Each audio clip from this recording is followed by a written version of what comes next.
how technology came in was in the late 80s. In the late 80s, we what you call had the first HRS system here in Malaysia.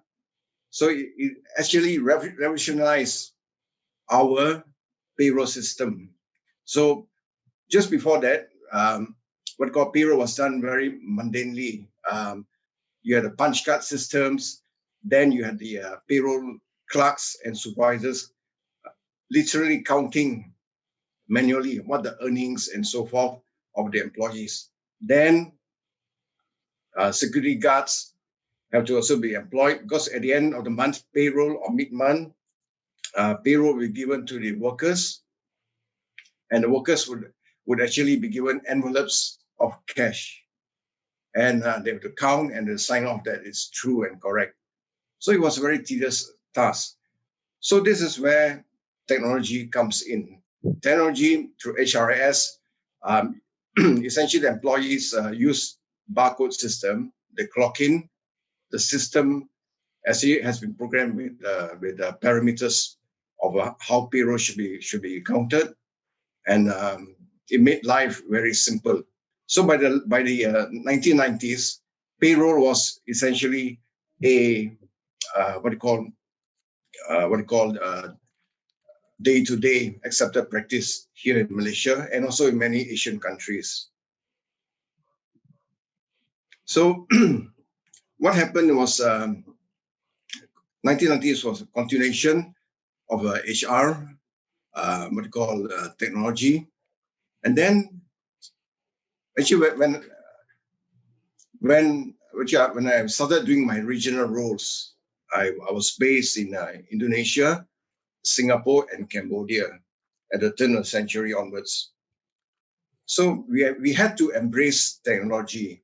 So you see, a lot of HR practitioners, what they do is even now, some HR professionals still submit their proposals or their reports in a booklet form to the CEOs and the CFOs. The CEOs or managing directors, ladies and gentlemen, wouldn't have time to read your reports. So even then, 15, 20 years back, when I was doing regional roles, I used to present it in PowerPoint form using technology. And I presented it like an accountant, because the CEO, MD's role or the business owners, they have limited time with HR and also other department heads.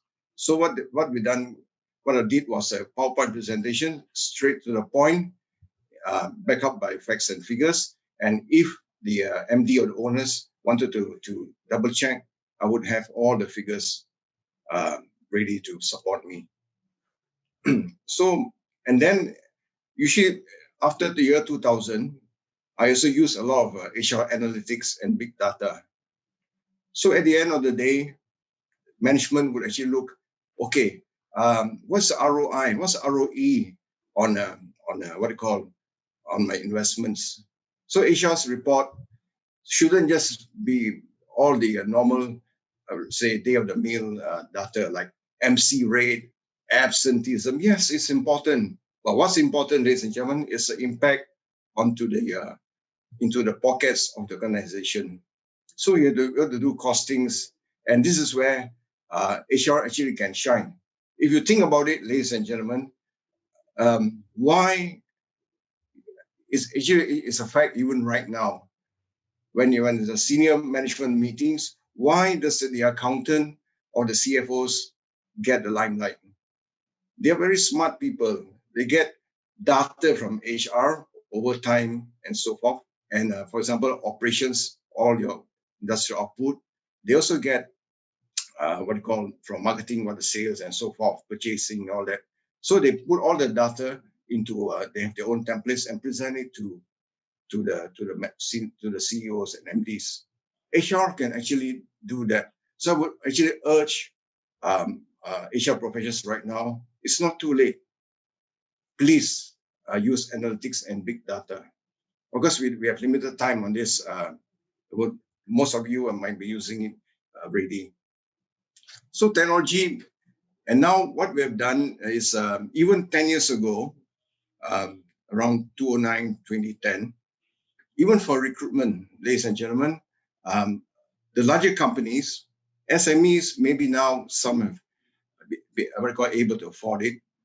When you do recruitment, the applicants apply online. Software would essentially, have all the parameters set in. So the software program would shortlist, for the management. And then the management say, okay, out of a few hundred applicants, I want the 20 best applicants. So if the deadline, for example, is today, tomorrow morning, 20 shortlisted applicants will be ready for senior management to proceed to carry on the next stage of recruitment. So AI and is making a big impact. In fact, a lot in Malaysia, there are few companies right now who actually employ robots to do recruitment. So they will do all the filtration, and then the final selection will be done by the CEOs and the managing directors. And very important is, in my humble opinion, technology, the detail as far as IoT and so forth. Right. What's going to happen, ladies and gentlemen? HR professionals, we have to embrace IoT and AI and robotics. Why? Exactly. Because if we don't embrace it, actually a lot of jobs have already been lost. Not in HR. You go to if you're in Europe, you go to Europe, the cashiers are gone. Yeah. You self-pay. You go to the airports, you check in by yourself. It's a worldwide phenomena, especially now with the COVID. More and more jobs will be lost. But do not panic, and let your curiosity be your best teacher. Find out what's AI, what's robotics, how does it affect your profession, embrace it, and HR's role in the next few years will not be, yes, operational HR is important, yes, strategic HR is important. But very important is HR's role will be going as a HR business partner.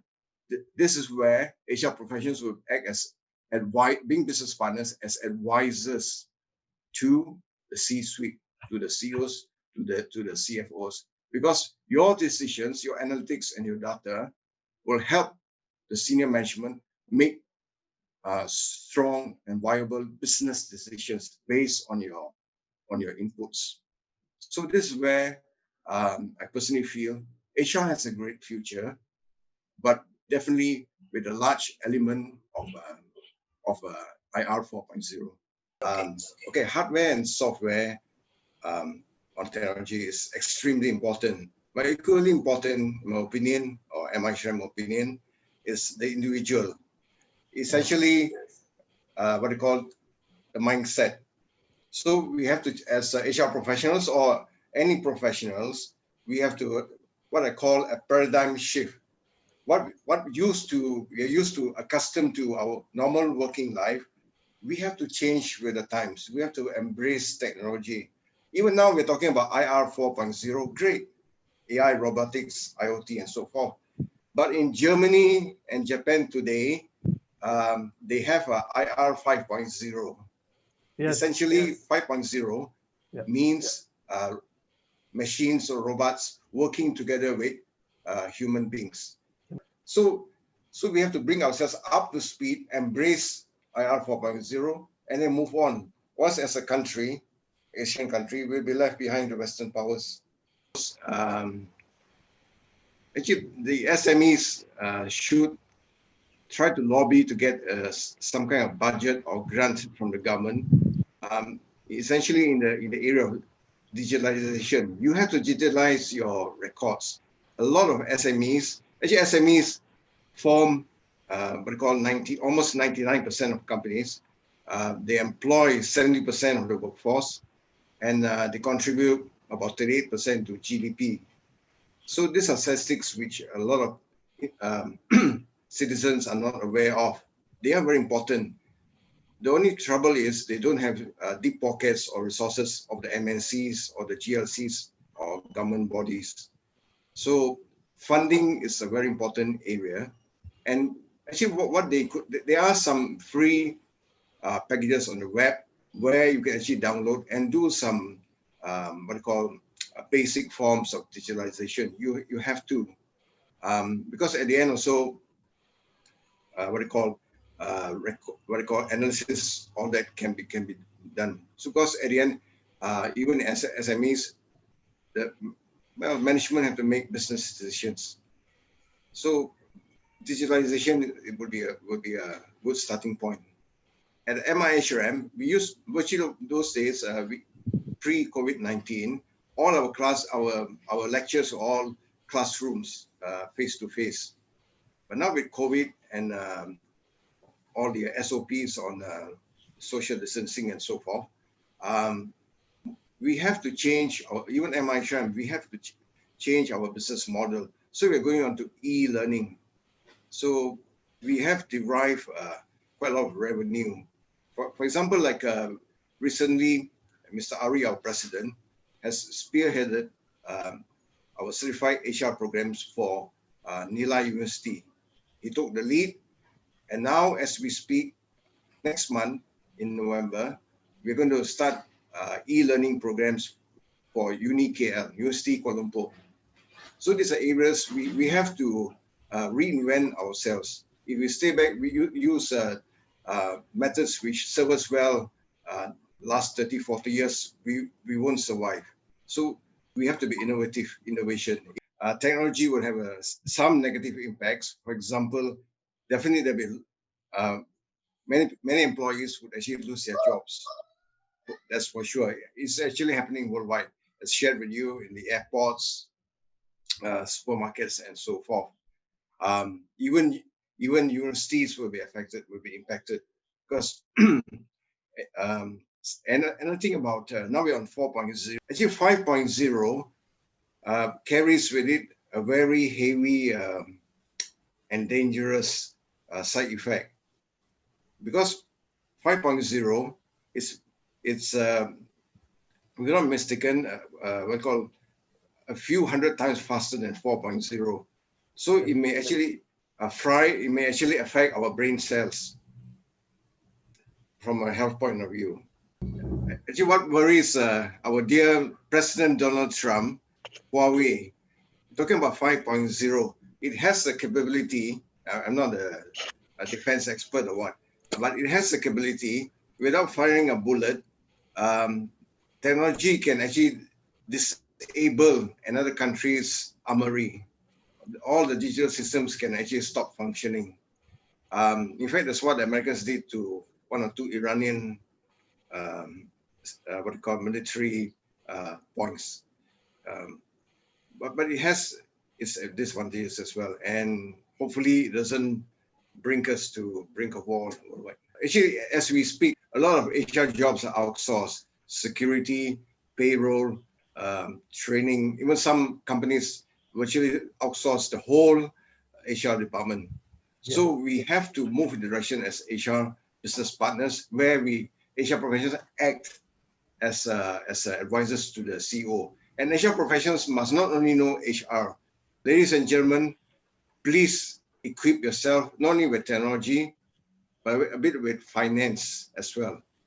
Because at the end, what I call CEOs and MDs and business owners like to see the impact into their pockets.